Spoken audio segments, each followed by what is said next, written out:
Historically, how have you managed the portfolio? Up to now, I've always used agents because I'll develop or refurbish a property that I've bought and then I hand it over for rental, and I don't want to get involved in the rental side at all. So it's always been on a full maintenance contract with an agent.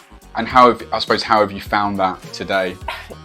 Yeah, so I was reflecting on this actually the other day, and I think in the first few years when I was busy in corporate life, I think it was okay because I wasn't that close to it. And I was kind of working part-time in my consultancy business and then part-time doing the development. So I got a lot closer to the costs. And that's when I started to sort of dig into it a little bit more. And I think over the last, I'd say 3 or 4 years, I've become more and more disgruntled because I've been doing much more sort of bigger developments myself. I began to realise that, hold on a minute, I'm really giving a lot of money away now by going on a full maintenance contract.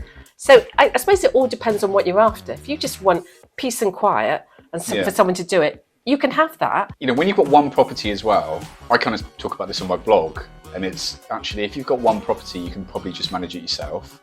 It's a bit of a pain. Yeah. As you start to grow, you start to get additional pains and actually manage it, especially if you're doing HMO properties, and some of yours are shared as well, right? Yeah, absolutely. The overhead starts to get quite significant. So it's a time thing as well as a financial issue for you. Yeah, it is. And it's the stress of having to deal with multiple properties.